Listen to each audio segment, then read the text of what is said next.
Welcome to Guns and Gear Network, Errol. Appreciate you tuning in. Today we're going to discuss what you might need to buy, hoard, or collect due to the 2021 election. Stay tuned.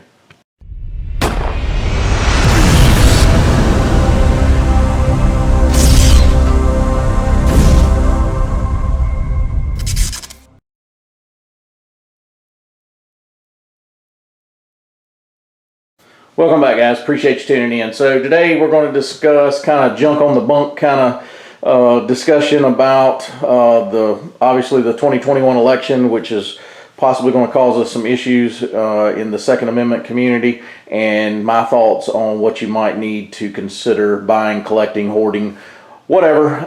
So this is kind of my take on it. A lot of people did some videos, top 5 guns you need to buy or whatever. My approach is going to be a little bit different than that, but we'll discuss it anyway. Try keeping this short and brief, but if you look, what I have on here, starting to the left is a basic AK that's a Century, your standard M4 style carbine, the Sega 12, a bullpup. This is the Black Aces Tactical I recently did a review about, Kel-Tec Sub 2000, some magazines, drum magazines, high capacity magazines, if you want to call them that are 32 round or 30 round magazines, or basic 17 round magazines for Glock, 10 round shotgun magazines, so forth. So this should not be a surprise to most of you, but if you've kind of been following the Second Amendment issues that's come and gone over the years, dating back, even during Reagan and or Clinton, this stuff comes and goes.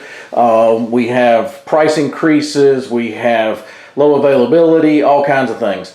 So I look at it more from a collectible standpoint of view, to be honest with you. My grandfather was a big gun collector, and a lot of the guns that he collected back then were mill surplus, and I have some of those today, and they're worth a lot of money. And so it's kind of one of those things. So if you look, let me use the example as I just looked on Gunbroker the other day, a Tech 9. So they were kind of the 80s kind of gangster kind of gun. They probably retailed back then. I've had a couple of them in my collection over the years. $300. Well, now they're like $1,200, $1,300. The Cobra Mac 10, Mac 11, same thing, same situation. They were, $280 to $320-ish, $380-ish kind of price back in the day. Now they are ridiculous, almost $1,000 or more. So a lot of this stuff is what I'm talking about. Is it comes and goes on the marketplace for various reasons. Usually that's got to do a lot with just straight up gun control. And with that said, you may want to kind of, and I mentioned this in the video I did, the tabletop review on the Black Aces Tactical. So I'm kind of buying things that I think will be collectible long term, and that they might do away with. And some of this he can do by executive order. So give you an example, the importation, and we're still facing some of that. We was hoping when Trump was in office that we could get some of that reversed with banning some of the imports, and there's a lot of good firearms on the market that we're not able to access due to the import regulations.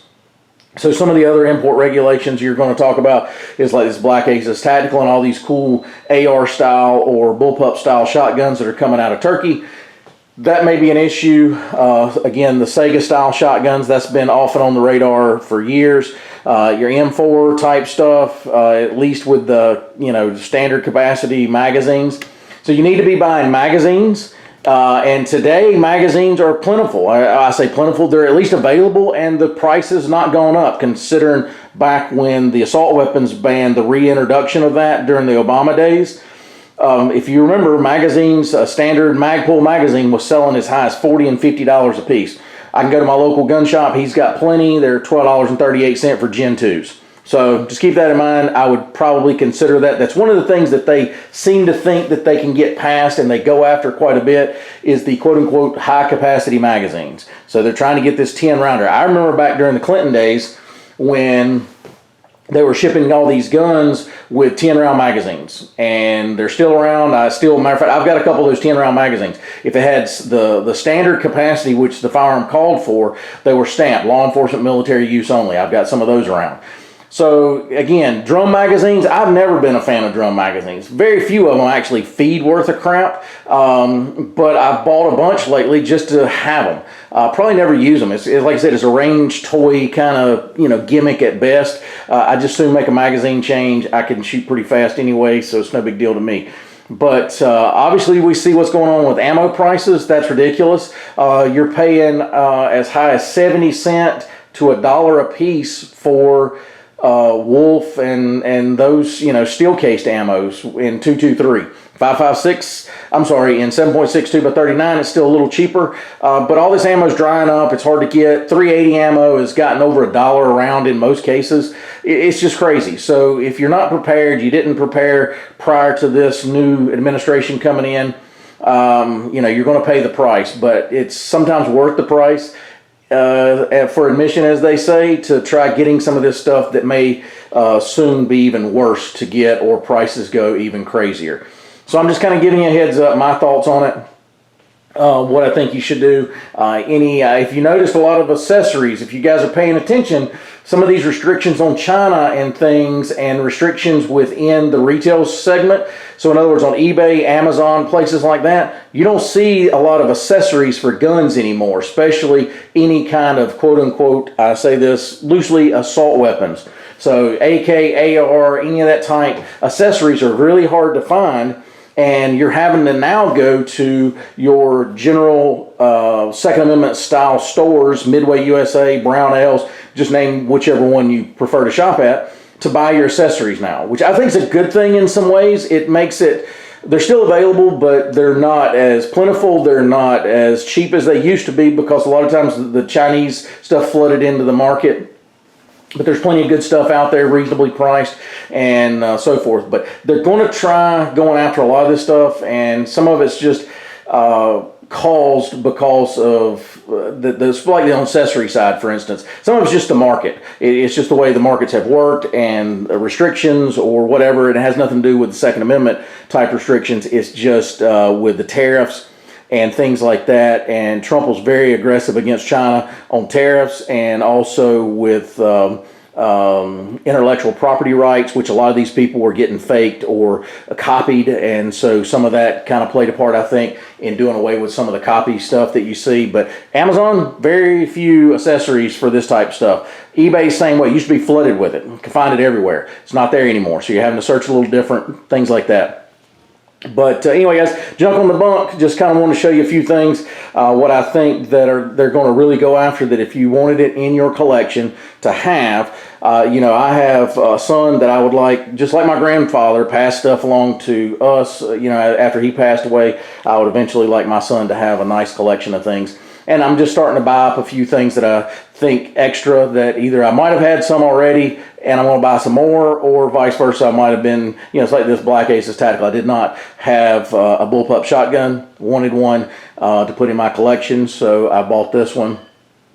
So just a few things I think that you might want to consider for going into 2021 before things get really crazy. They're going to really push this in the next 12 to 24 months because they're trying to beat the midterms, and I think it's a balance between, do we fight it now or fight it after the midterms? Because if they get beat in the midterms really bad, which we're hoping, then they know they'll never get this stuff passed. If they try pushing it now, they're afraid it might affect their midterm elections. So it's kind of a double-edged sword for them right now. But I still think they're going to try pushing some of this through. They've already laid out some legislation to go into committees and stuff with, so it's already out there. I think they're going to push as hard as they can push to figure out whatever they can do to stop some of this.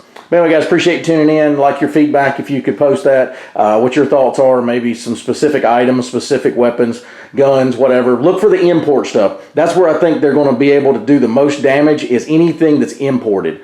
So again, the shotgun stuff, there's some other things out there. I'm trying to think. Pioneer Arms, any of the import stuff I think is going to be affected the most easily, because they can then go in and do a lot of that by executive order. So keep that in mind. But anyway, guys, appreciate you tuning in. Just want to give my thoughts on it. If you got any questions, post those below. Again, if you have any thoughts on this subject, be sure to share that with us. And as always, guys, like, share, and subscribe. Bring another video shortly. Have a great day.